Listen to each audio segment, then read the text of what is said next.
Good morning, and thank you for tuning into Chabot TV News for Wednesday, October 29th. I'm Danica Borges. And I'm Jocelyn Serpis. The Extended Opportunities and Program Services EOPS Center is still accepting applications from students of Chabot College for fall semester until all vacancies are filled. Interested students are invited to pick up and fill out the necessary forms in room 767L. EOPS eligibility requirements include enrollment in 12 or more units for the current semester, completion of less than 45 units from all colleges attended, a cumulative grade point average of 2.0 or higher, financial aid, documentation per the Board of Governors fee waiver program, documentation of proof of foster care, TANF, SSI, unemployment benefits, and transcript from all colleges attended.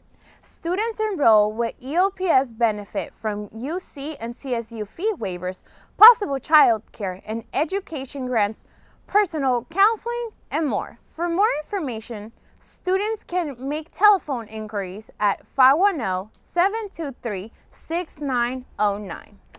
On October 8th, the Oakland Museum opened their annual Dias de los Muertos exhibit entitled Songs and Sorrows. This year marks the 20th anniversary of the art display that will remain open until January 4th, 2015.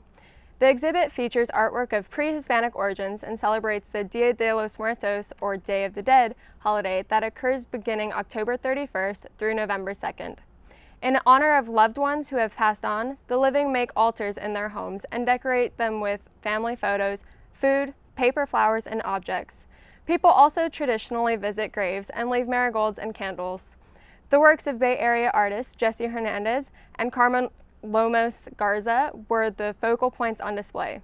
Hernandez, also known as the Urban Aztec, combined a modernized style in his art that still reflects pre-Hispanic culture. His enormous mural depicted the Lady and Lord of the Dead, who are recognized as rulers of the underworld. His mural focuses on the duality of life and death. A San Leandro man was sentenced Friday to 115 years to life in state prison for his conviction on 5 felony sexual assault counts for raping a family member when she was 8 and 9 years old several years ago. Jurors deliberated for only 1 day before returning their verdict against Arthur Esver on July 8. They found him guilty of 4 counts of intercourse or sodomy with a child under the age of 10 and 1 count of sexual penetration with a foreign object on a child under 10. Prosecutor Samantha Kim told jurors that Esver took advantage of the family member's trust in him and sexually attacked her after he made her comfortable by buying her ice cream and playing puppets with her. About 70 vehicles were destroyed in a 2-alarm fire at a power sports dealership in San Jose Sunday evening. Fire crews responded to a report of a fire at GP Sports at 15050 Camden Avenue in the city's Cambrian Park neighborhood around 5:05 p.m.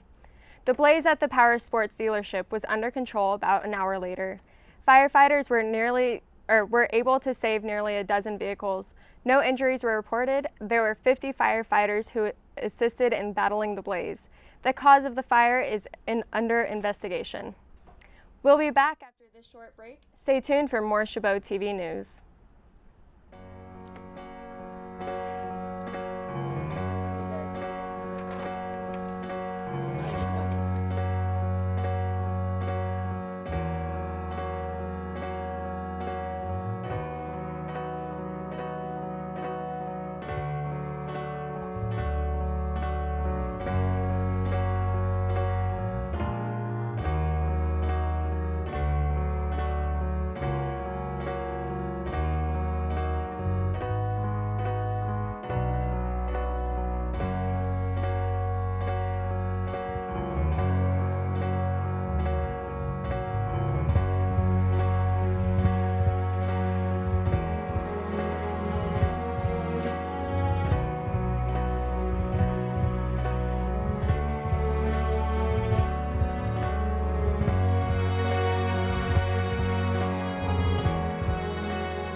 Police officers in Newark are being commended for bravery for saving an unconscious woman trapped in a burning car Thursday evening. According to police, officers responded to calls of a car on fire following a crash near Cedar Boulevard and Cedar Court around 6 p.m.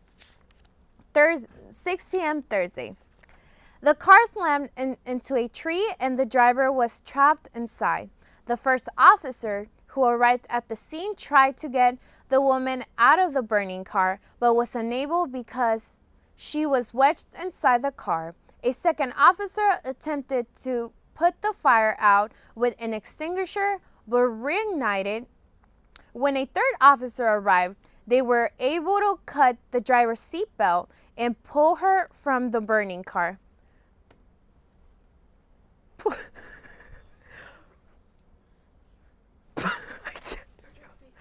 Police said the driver, a 55-year-old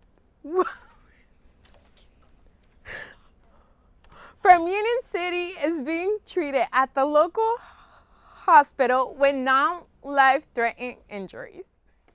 10 people have been indicted in connection with a prostitution ring that recruited Asian women to work as prostitutes in dozens of brothels throughout the Bay Area over a decade. The defendants face charges of conspiracy, use of interstate and foreign commerce to promote prostitution, money laundering, and importation of people for immoral purposes. According to the indictment, all 10 people conspired to operate 40 brothels in the Bay Area from at least August 2002 through July 2014. Court documents stated those involved in the scheme solicited women, primarily from Asian countries, to work for them as prostitutes. The co-conspirators would rent apartments to use as brothels for short periods of time. The group used websites like My Red Book, Craigslist, and Backpage to post ads for prostitution services, which included photographs of nude and partially nude women in provocative or suggestive poses. An East Bay, California Highway Patrol officer accused of stealing nude photos of a DUI suspect is speaking out, claiming that officers have stolen images for years. Officer Sheen Harrington of Martinez reportedly confessed to stealing explicit photos from the suspect's phone and said he forwarded those images to at least 2 other CHP officers. According to court documents obtained by the Contra Costa Times, Harrington told investigators this kind of image stealing has been going on for years in the state law enforcement agency, stretching all the way from Los Angeles to his own Dublin station. Harrington called the photo stealing a game and said he had done the same thing to female arrestees a half-dozen times in the last several years. Text messages obtained by the newspaper also show the kind of exchanges going on. In one exchange involving Harrington and another officer, Harrington said, "Just rerun a favor down the road, buddy," with a smiley face. Now, we'll bring you a news update from one of our Chabot TV field reporters.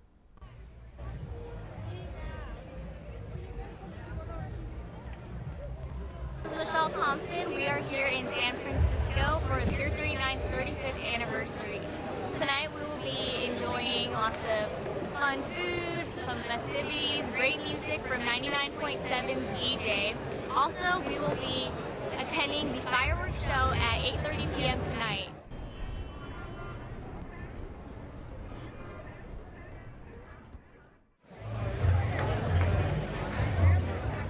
Pier 39 is a 45-acre waterfront complex that is a popular tourist destination in the San Francisco Bay Area and features shopping, dining, and events and attractions for the whole family.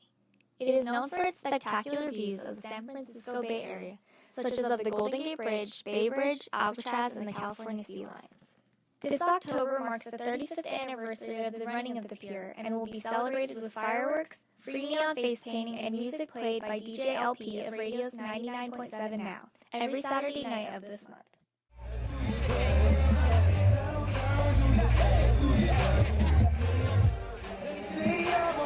Came to eat at Neptune. It's our first time here in San Francisco.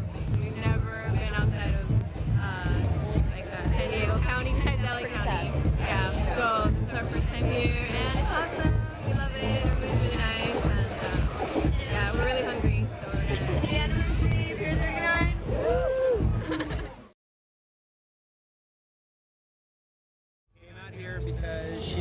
Francisco. She's a city girl.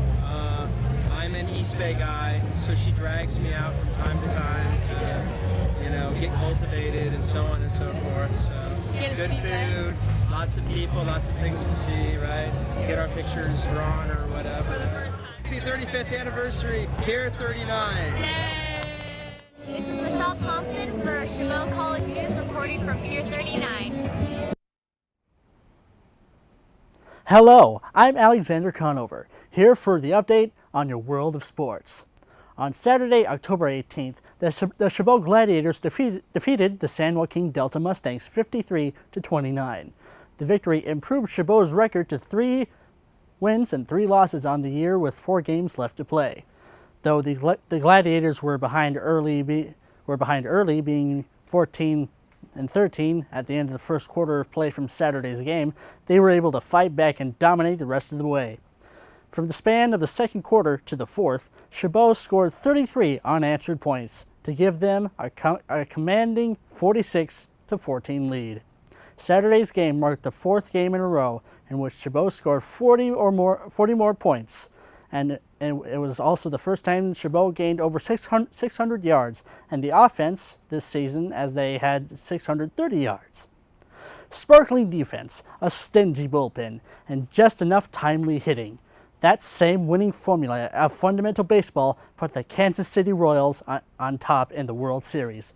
Jeremy Guthrie outpitched fellow series newcomer Tim Hudson. 4 Royals relievers combined in 4 hitless innings, and Kansas City beat the San Francisco Giants 3-2 Friday night for a 2-1 lead in the Fall Classic. Alex Gordon hit a run-scoring double, and Lorenzo Cain made 2 slick grabs in right field as the Royals backed Guthrie and nifty glove work.